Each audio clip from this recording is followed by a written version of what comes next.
Hello everyone, it's Emma and welcome back to my channel. Today I would like to talk about the wildfires happening in the United States as well as other natural disasters and why the escalation of such natural disasters are actually caused by climate change. I saw a post recently that really drew me to talk about this, and that is that climate change isn't our kids' problem, it isn't our grandkids' problem, it's our problem. It is happening literally right now, right in front of our faces, and people still do not see this as a climate-related event, a climate change-related event. As well as I currently live in Japan, if you're new here, so I don't really get to hear all the details about what's going on in the United States, but this one I had heard a lot about. I researched about these wildfires and I decided, well, if I'm already learning all about them, maybe I should share this information because maybe there are others out there who don't understand why there are so many wildfires every single year and why that number keeps going up. It really is related to climate change, and we'll learn more about that throughout the video. Of course, I'll leave all sources linked down below if you'd like to do your own research, as well as the script for this post will be linked down below if you'd rather read along, if you're hard of hearing, and if I talk a little bit too fast for you, you can change the speed with this gear icon right here. So basically what it boils down to, and I'm sure you've seen it, is that the sky was red, bright red, dark orange, all different sorts of shades of colors that it's not supposed to be in the middle of the day. And this is caused by ash blocking out the sun. And of course, wildfires are natural. Ash comes from wildfires, it's natural. But to the extent that it's happening, that's what's not okay. Could the severity of these events be because of climate change? And the answer is yes. So first, let's talk about some facts behind these wildfires. First, NASA has declared these fires the worst since 1910. The entire West Coast is seeing air quality levels above 100. Colorado received an out-of-season snow, possibly due to the ash coverage. This is California's worst fire season on record. 2020 has shown 3 of the 4 largest blazes in California history, scorching 2.2 million acres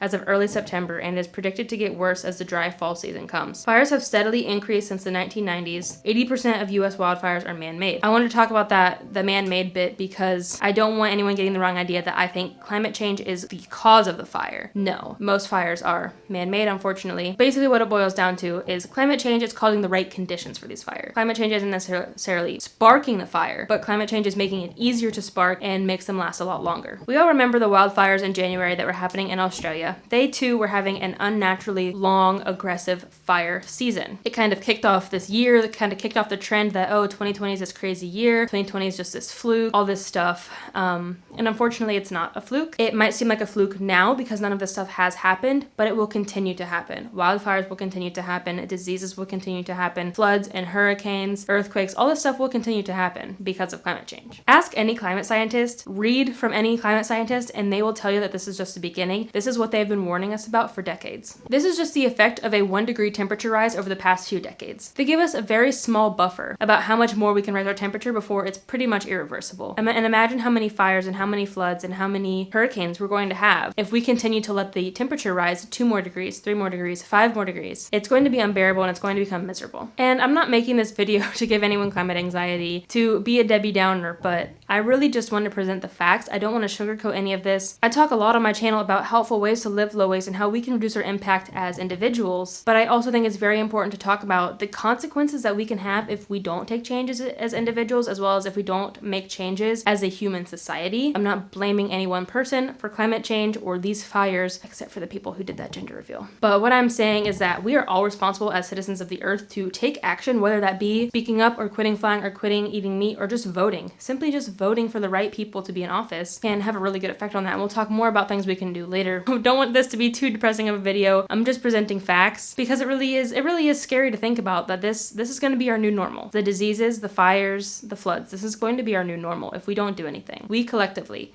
not just individuals, we collectively. Climate change has been a defining factor in the increase of risk, severity, and extent of wildfires on the US West Coast. The hotter it gets, the drier it gets, the more trees and shrubs that cannot survive dry summers, the more fuel that the fires will have. The number of wildfires has doubled from 1984 to 2015 on the US West Coast. An average annual increase of 1 degree Celsius could increase the amount burned by 600% in some areas. This can include a higher risk for fires as well as a longer fire season. This could mean that 30% more area could be burned in the next 40 years. Just take a map. Look at how much of the West Coast is being burned right now. 30% more of that could be being burned within the next few decades. That's what it boils down to, how climate change is tied into all this. The hotter it gets, the less moisture that there is in the air and the less moisture that the plants can have. So the plants become drier quicker in the year. Obviously, plants dry out throughout the year. That's just their natural process, but they're getting drier quicker, which makes the fire season longer. And of course, the drier they are, the easier it is for a fire to catch and the easier it is for a fire to spread. And obviously, this is a big problem to our homes, to our wildlife, to our own safety, but it's also an issue for the economy. We only have so much money put aside each year for emergencies. It's pretty likely that it's already been capped with how many hurricanes and fires the US has been hit with this year. It costs a lot of money to rebuild our economy, rebuild our infrastructure every single year, because every year we get hit with 10 hurricanes and 1,000 wildfires. Over the last 20 years, 14 fires in the US have caused $1 billion damage each. So back in 2017 and 2018, California had some pretty devastating fires as well. These fires that we're seeing today are exceeding that. At the time, those fires were seen as the worst of their time, as a fluke, like nothing like this will ever happen again. This is the extreme, this is the most extreme that it'll get. We've already surpassed that extreme, and this extreme will continue to be surpassed every year. Looking at it now, we think, wow, this fire is the most extreme we'll ever see. This is so devastating. We'll never see anything like this again in our lifetime. Unfortunately, we will. If we continue to live the way we are. I say we collectively as a human society, not just Americans, not just Californians, literally everyone in the world, most everyone. If we continue to do nothing about climate change, we continue to ignore the facts, it's going to keep happening and it's going to get worse. There used to be several years between massive outbreaks, not back to back, but for the last 4 years we've had massive fire outbreaks like the one we're seeing now. Not only this, but devastating fires rarely occur in both summer and fall within the same year. Now, not only are we seeing fires every single year, but we're seeing them every single year in both summer and fall. Fires have been kept track of in the US since 1910, and since then they have never seen 4 devastating fires like this back to back to back to back. This is the first time ever that this has happened. And of course, climate scientists have been warning us about this for years. They've been warning us about the fires, about the hurricanes, about the floods. But I feel like it was just one of those things that it's not that we didn't care. Obviously, we're like, devastating fires, oh no, we don't want to have devastating fires. But it was just so far in the future that we didn't care. I mean, even until this, we all thought like, climate change is our grandkids' problem. We don't have to worry about climate change till 2050. Well, the effects of climate change are happening now. And I think that's what's really scary, is it's happening a lot quicker than was predicted. I mean, not necessarily, I guess they would predict the extremes to be in 2050. So this isn't even the most extreme that we will see. That's what I hope with this video. I hope that now that it's tangible, now that we can literally see the effects of climate change for ourselves, I hope that it inspires us to take action. And yes, extreme weather is natural. I don't think it's natural to have blazing fires and hurricanes, but having them to the extent that we are having them, not only this year, but for the last decade or so, is really alarming. If this was the only major fire we had seen in our lifetime, for example, then sure, we can pass it off as an extreme event, as a one-time thing, but it's not. It's happened every single year for the past 4 years. And think about hurricanes too. I've been thinking about this a lot recently. 10 or 20 years ago, you would hear of maybe 1 major hurricane a year, maybe 2 at the most, but you would not hear of several major hurricanes every year. I remember the first time this happened, at least from my recollection, was 2017. Was it Harvey and Irma in 2017? And then this year again, we had 2 huge ones hit the States. And then even in Okinawa, we got hit with 3 typhoons within 20 days, all of which were category 3 or larger. One was a super typhoon. And then I think in 2018 as well, every single weekend for 3 to 5 weeks, we had a typhoon. This is something that is becoming the new normal. Like I already said, I'm not saying climate change is causing these fires. It is becoming a lot easier for fires to spark, spread, and be sustained, as well as more intense heat waves and the longer lasting heat waves are making these conditions more favorable too. According to NOAA, Arizona, California, Colorado, Nevada, New Mexico, and Utah all saw their warmest and driest August on record. Heat waves are longer, larger, and more intense than they were decades ago. Therefore, the hotter it gets, the drier it gets. More heat means more water evaporating from the ground and evaporating from the plants, meaning the plants dry out a lot quicker and a lot more frequently. Scientists are warning us that this fire is no longer an exception. It is no longer something out of the blue. This is going to be the new norm. I've said this in a lot of my videos too. The earth will survive. The earth is very resilient. The plants will regrow. The animals will return. Every single time I say this, I wonder, are we going to survive? Are we going to last this as a human race? Not saying that we're going to go extinct like next year, but within the next 100 years, if we don't change our ways, are humans going to be able to overcome this? And yes, humans are resilient, and I like to have hope. I like to think that we will overcome this. But what really gets me thinking too is, if we do overcome this, are we going to go back to our wasteful ways? Will they continue to just live wasteful lives, or will they learn from their mistakes? It's hard to say, but judging on the attitude of humanity right now, it appears as though no one will change. I can only imagine how climate scientists feel, because I am frustrated just as an activist. I have no formal education in environmental science, in climate science, anything like that. But I am so frustrated that we can clearly see the outcomes of what we are causing from our actions, and still nobody wants to change. Nobody important enough. I'm not saying you're not important. I think it is great that individuals want to take change. I think it is great that small companies want to take change. But we need those top 100 polluting companies to change. We need airlines to change. We need electric companies to change. We need oil companies to change. We need governments to change. Anyway, something else I've noticed that people have been saying a lot this summer particularly is like, well, this isn't the heat that I used to play 6 or 8 hours of softball in when I was a kid, when I was in school. It must just be something about like getting older that it feels hotter. I'm like, no, you do not perceive heat differently as a kid and an adult. I mean, maybe slightly, but that's because it's literally hotter than it was 20 years ago when you were a kid.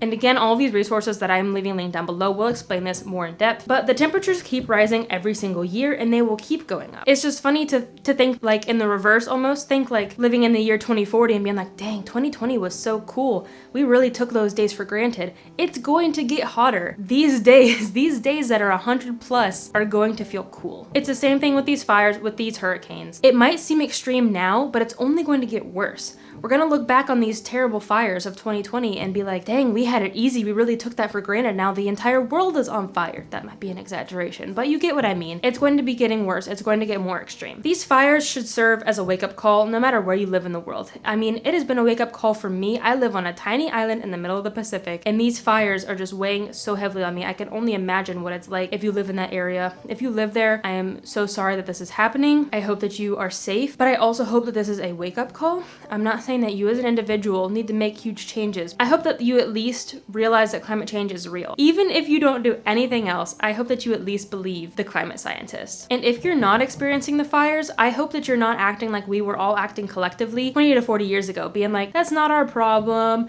I don't live in California, or I won't be alive to see the effects of climate change. It doesn't matter. People in the world are suffering, whether it's you or whether it's someone halfway across the world. People are suffering. Animals are suffering. It's not gonna, I mean, obviously it's going to affect our kids and grandkids much worse than we're seeing it, but we are already seeing the effects of climate change. It's just so hard to believe that even when I joined the movement 2 years ago, I'm just like, we're not gonna see the effects until 2050. No, we're seeing them now. It is just so mind-blowing that people see the effects of climate change, but they still don't believe it. And I guess I can get it. If you live in the Midwest or the East Coast, you're like, that's a whole world away. California's on fire every year. It's nothing new. But I'm here to tell you that it is something new. It's going to be the new normal, and then eventually it's not going to feel new anymore, and it's only going to get worse. How many times can I say that? Basically what I'm getting at is, I hope this is a wake-up call to every single person watching this, no matter where you live, because we have been living this wasteful lifestyle for 30, 40 years since we've known about man-made climate change, and we haven't done anything about it. We haven't done enough about it. Yes, things have been done, but not nearly enough, and we need real climate reform now. Even when the Green New Deal was pitched, even me, a part of the zero waste movement, I'm just like, no, that's not possible. It has to be possible. It might seem crazy. Reduce 100% of fossil fuel emissions in the next 10 years, but it needs to be done. It looks impossible looking at our American society because we are so wasteful, we are so dependent on fossil fuels, but we don't have to be. We don't have to settle for wasteful companies. We don't have to settle leaders who don't want to listen to climate scientists, to the climate emergency. It's just become a big reality that it's not our kids' problem, it's not our grandkids' problem, it's our problem right now. And I think that's what frustrates me the most, is that people still have that attitude like, sure, it's my problem now, but it's not gonna be my problem when it's worse. Do you really want to leave this world in such a bad state that people won't even be able to live? People won't be able to breathe because of all the smoke?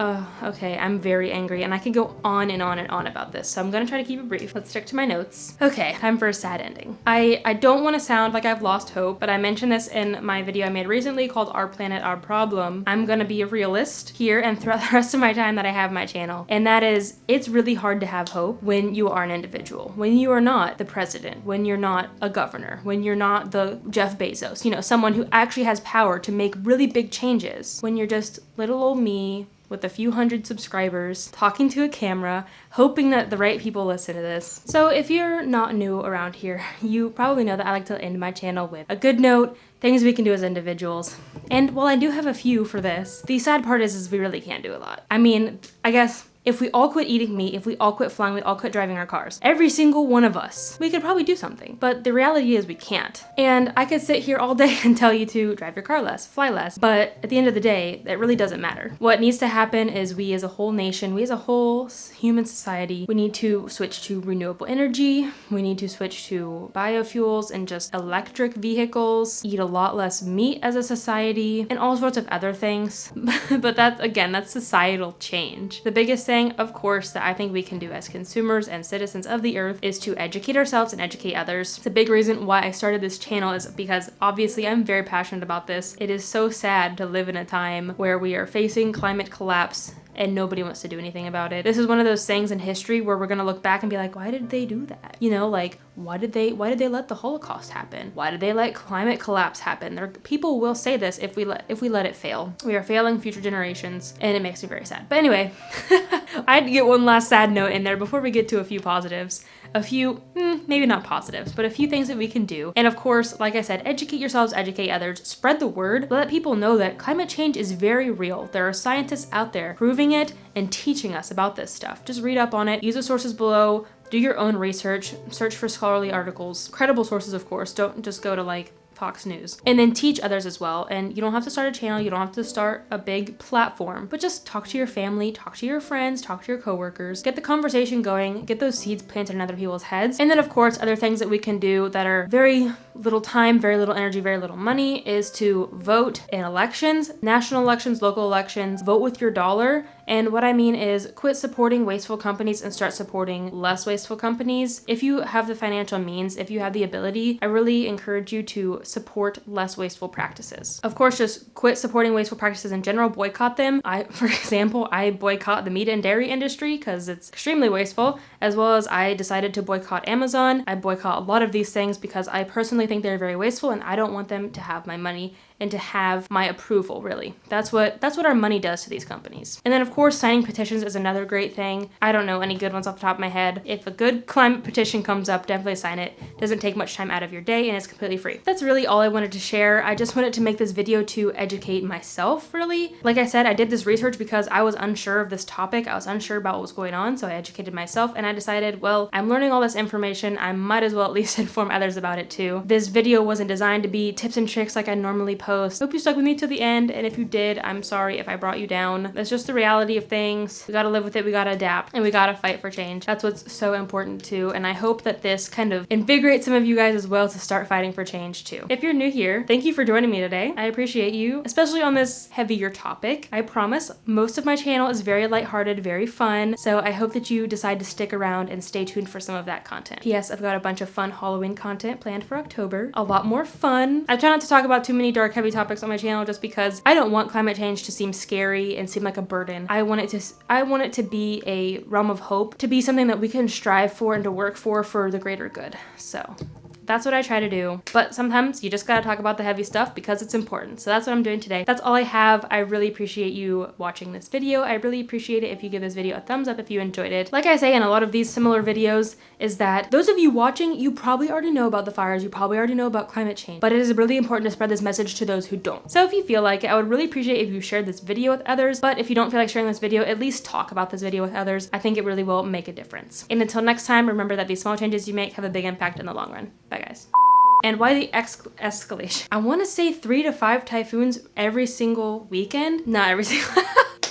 Taking some time out of your day to spend some time with me, especially on this